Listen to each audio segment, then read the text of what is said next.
Hello everyone. నిన్న మనకి UPSC drug inspector recruitment final rules వచ్చాయి. Number of post, age limit, ఇలాంటివన్నీ కూడా అందులో డిస్కస్ చేశారు. పే స్కేల్ అవన్నీ. సో దాని మీద మనం ఒక డెడికేటెడ్ వీడియో చేసాం. ఎవరైనా మిస్ అయి ఉంటే మీరు వెళ్ళి దాన్ని చూడొచ్చు. You will get some information. దాని తర్వాత ఆ వీడియోకి కమెంట్స్లో చాలామంది మేము ఎలిజిబులా, మా ఏజ్ ఇంత, అలాంటి క్వశ్చన్స్ అడుగుతున్నారు. Even I got some personal messages from the aspirants.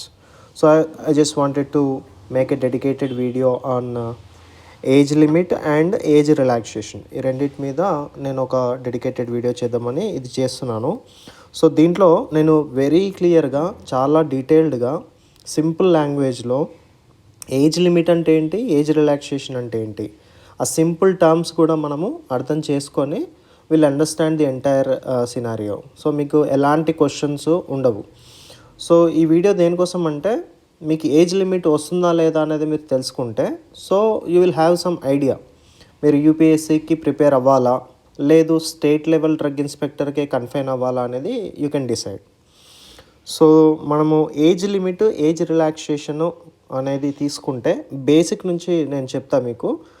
Age limit అంటే ఏంటి అసలు? So maximum age you must be within to apply for the exam.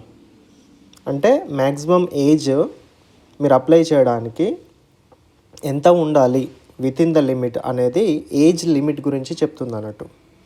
So మనకి నిన్న వచ్చిన రూల్స్ ప్రకారము సిడిఎస్సిఓ డ్రగ్ ఇన్స్పెక్టర్కి సంబంధించి బేస్ ఏజ్ లిమిట్ ఎంత ఇచ్చారంటే 30 years ఇచ్చారు.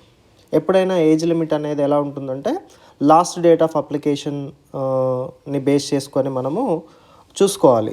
కొన్నిసార్లు నోటిఫికేషన్లో ఏదైనా స్పెసిఫిక్గా డేట్ మెన్షన్ చేస్తే ఆ డేట్కి మన డేట్ ఆఫ్ బర్త్ని మైనస్ చేసుకొని వితిన్ ద లిమిట్ ఉందా లేదా చూసుకోవాలన్నట్టు. సో ఇప్పుడు మనం సిడిఎస్సిఓ యూపీఎస్సీది మాత్రమే ఎక్స్క్లూజివ్గా మాట్లాడుతున్నాము. ఓకే. సో దీంట్లో బేస్ ఏజ్ లిమిట్ మాత్రం 30. లెట్స్ సే ఫర్ ఎగ్జాంపుల్ మీరు 30 years పైన ఒక్క రోజు ఉన్నా కూడా ఆ మెన్షన్ చేసిన లిమిట్కి, ఆ డేట్ వరకు మీరు నాట్ ఎలిజిబుల్ అన్నట్టు. You can not apply. Okay. Unless మీకు ఏదన్నా ఏజ్ రిలాక్సేషన్ ఉంటే. Okay. So base age limit అనేది 30 years ఇప్పుడు వచ్చిన సెంట్రల్ డ్రగ్ ఇన్స్పెక్టర్కి. అది ఏజ్ లిమిట్ గురించి. కానీ ఏజ్ రిలాక్సేషన్ అంటే ఏంటి, అది డిఫరెంట్ మళ్ళీ. అంటే ఫర్ ఎగ్జాంపుల్ ఇప్పుడు ఓబీసీ కావచ్చు, ఎస్సీ కావచ్చు, ఎస్టీ కావచ్చు, లేదు అని అంటే డిఫరెంట్ కేటగిరీస్ ఉన్న వాళ్ళకి కొంచెం రిలాక్సేషన్ ఇస్తారు, ఏజ్ రిలాక్సేషన్. ఓకే. సో ఆ ఏజ్ రిలాక్సేషన్ వాళ్ళకి యాడ్ అవుతుంది. లెట్సే ఓబీసీ వాళ్ళకైతే +3 రిలాక్సేషన్ అనేది ఉంటుంది. అంటే 30 + 3 33 years ఉంది. ఓకే. సో ఇది రిలాక్సేషన్ అన్నట్టు. ఈ +3 అనేది రిలాక్సేషను. ఓవరాల్గా ఎంత వచ్చింది? 33 years వచ్చింది కదా. ఇప్పుడు ఈ ఏజ్ రిలాక్సేషను 33 years అనేది ఏజ్ లిమిట్లో ఉండాలి. అంటే మీరు ఆ లాస్ట్ డేట్ వరకు 33 years దాటొద్దు, వితిన్ ద లిమిటే ఉండాలి. ఓకే. లెస్ దెన్ ఉండాలి, లేదు అంటే ఈక్వల్స్ ఉండాలి 33 years అన్నట్టు. ఇది ఓబీసీ వాళ్ళకి. ఓకే. సో 30 అనేది బేసు. ఓబీసీ వాళ్ళకైతే 33. అలాగే ఎస్సీ వాళ్ళకి ఎంత రిలాక్సేషన్ ఉంటుందో అంత, అది కూడా వితిన్ ద లిమిట్ ఉండాలి, ఏజ్ లిమిట్. సో ఎవరికైనా ఏజ్ రిలాక్సేషన్ కలుపుకొని వితిన్ ద లిమిట్ ఉండడము ఏజ్ లిమిట్ అన్నట్టు, వాళ్ళ కేటగిరీని బేస్ చేసుకొని. ఓకే. సో ఏజ్ లిమిట్ అనేది అందరికీ వర్తిస్తుంది, వాళ్ళ రిలాక్సేషన్ యాడ్ చేసుకొని. ఓకేనా. సో అది ఇంకొంచెం చూద్దాం మనం. సో ఇది ఒక చిన్న ఎగ్జాంపుల్. నెక్స్ట్ వచ్చేసి మీకు నోటిఫికేషన్లో యూఆర్ అని, ఓబీసీ అని, ఇట్లా ఎస్సీ అని, ఎస్టీ అని, ఇట్లా డిఫరెంట్ టర్మ్స్ కూడా కనిపిస్తాయి. సో యూఆర్ అంటే ఏం లేదు, వెరీ సింపుల్, అన్రిజర్వ్డ్ కేటగిరీ. అంటే ఏం లేదు, ఓసీ కేటగిరీ అంటాం కదా మనం, జనరల్ కేటగిరీ కింద వస్తుంది అన్నట్టు, అంటే ఓపెన్ కేటగిరీ లాగా. సో వీళ్ళకి నో ఎక్స్ట్రా బెనిఫిట్స్ అండ్ వాళ్ళ ఇంకా they must be strictly confine to within 30 years of age. So OC category ఎవరు ఉన్నారో ఇంకా వాళ్ళకి 30 years టైం పీరియడ్ అండి, ఏజ్ లిమిట్ అందులోనే ఉండాలి. వాళ్ళ లిమిట్, ఏజ్ లిమిట్ ఓసీ వాళ్ళకి 30 లోపే ఉండాలి. Okay. Otherwise they can not apply, they are not eligible అన్నట్టు. మరి ఈడబ్ల్యూఎస్ అంటే ఏంటి అంటే ఎకనామికల్లీ వీకర్ సెక్షన్. ఓకే, అంటే ఫర్ ఎగ్జాంపుల్ ఇప్పుడు ఓసీ కేటగిరీ అని చెప్పి వాళ్ళు మొత్తం ఓపెన్ కేటగిరీ అని కాదు, అందులో కూడా ఎకనామికల్లీ బ్యాక్వర్డ్ ఫ్యామిలీస్ ఉంటాయి. So they comes under EWS అన్నట్టు. అంటే మీరు ఈడబ్ల్యూఎస్ సర్టిఫికేట్ మనం అప్లై చేస్తారు మోస్ట్లీ చాలామంది సెపరేట్గా. సో అది అన్నట్టు. సో ఎవరైనా జనరల్ కేటగిరీ ఉండి లో ఇన్కమ్ ఫ్యామిలీస్ ఉంటే దే కమ్స్ అండర్ ఈడబ్ల్యూఎస్ కదా. ఓకే, వాళ్ళకి ఇక్కడ రిజర్వేషన్ ఉంటుంది తప్ప ఏజ్ రిలాక్సేషన్ ఉండదు. ఇది జాగ్రత్తగా చూసుకోవాలి.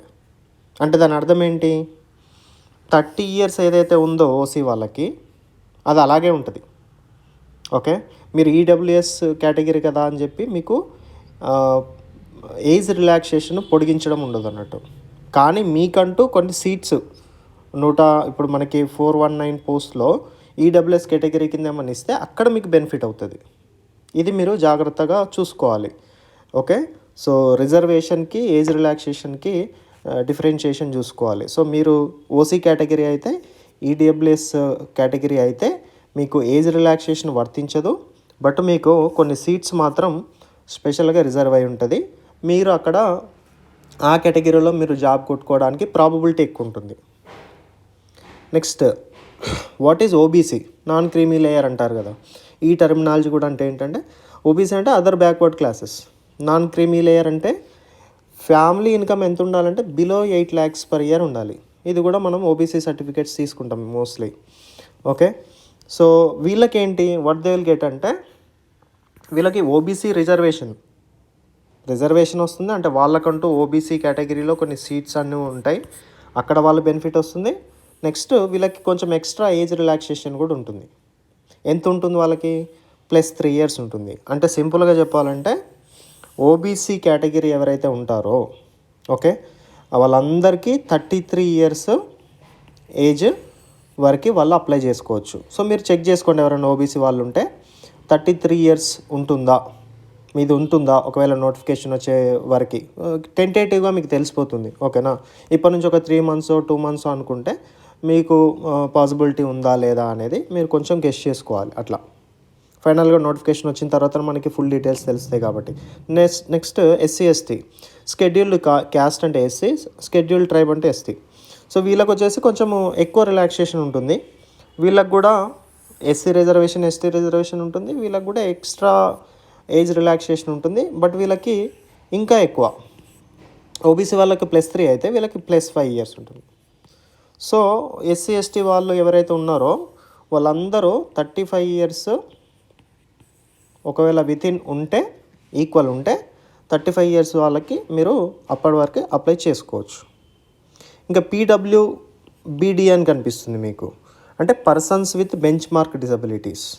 ఎంత 40% కానీ ఆర్ మోర్ డిజబిలిటీ, దీనికి కూడా అఫీషియల్గా మనకి మెడికల్ సర్టిఫికేట్ ఉంటుంది.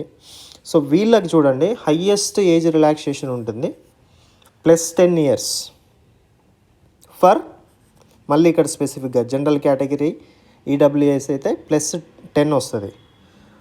ప్లస్ ఇప్పుడు మీకు 10+3 ఓబీసీ వాళ్ళకు +3 ఉంది కదా, అది ఇక్కడ యాడ్ అవుతుంది, వాళ్ళు ఓబీసీ కదా. ప్లస్ వాళ్ళు పీడబ్ల్యూటీ కింద 10 వస్తుంది, ఓబీసీ కింద 3 వస్తుంది. ఇక్కడ చూడండి ఎస్సీ ఎస్టీ వాళ్ళకి పీడబ్ల్యూబీడీ కింద 10 వచ్చి వాళ్ళు ఎస్సీ ఎస్టీ కాబట్టి ఆ 5 కూడా ఇక్కడ యాడ్ అవుతుంది. సో అట్లా వీళ్ళు బెనిఫిట్ ఎక్కువగా రావడానికి ఛాన్స్ ఉంది. సో అట్లా చూస్తే ఈ పీడబ్ల్యూబీడీ కేటగిరీలో జనరల్ వాళ్ళకి 40 years వరకు వచ్చింది, ఓబీసీ కేటగిరీ వాళ్ళకి 43 వచ్చింది, ఎస్సీ ఎస్టీ వాళ్ళకి 45 వచ్చింది. అంటే ఇక్కడ ఏంటి, బేస్ ఏజ్ 30, వీళ్ళు పీడబ్ల్యూబీడీ కాబట్టి 10, నెక్స్ట్ వచ్చేసి ఓబీసీ వాళ్ళకి +3, ఎస్సీ ఎస్టీ వాళ్ళకి +5, ఇట్లా క్యాలిక్యులేట్ చేస్తాం అన్నట్టు, అంతే కదా. అలా చూసుకోవాలి.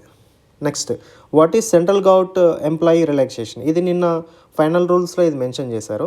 ఒకవేళ ఎవరైనా if they are working under central government department అనుకోండి, వాళ్ళకి +5 years ఏజ్ రిలాక్సేషన్ ఈ గ్రూప్ బి యూపీఎస్సీ పోస్టులకి ఇస్తారన్నట్టు. ఇది నిన్న దాంట్లో కూడా క్లియర్గా రూల్స్లో ఎక్స్ప్లెయిన్ చేశారు.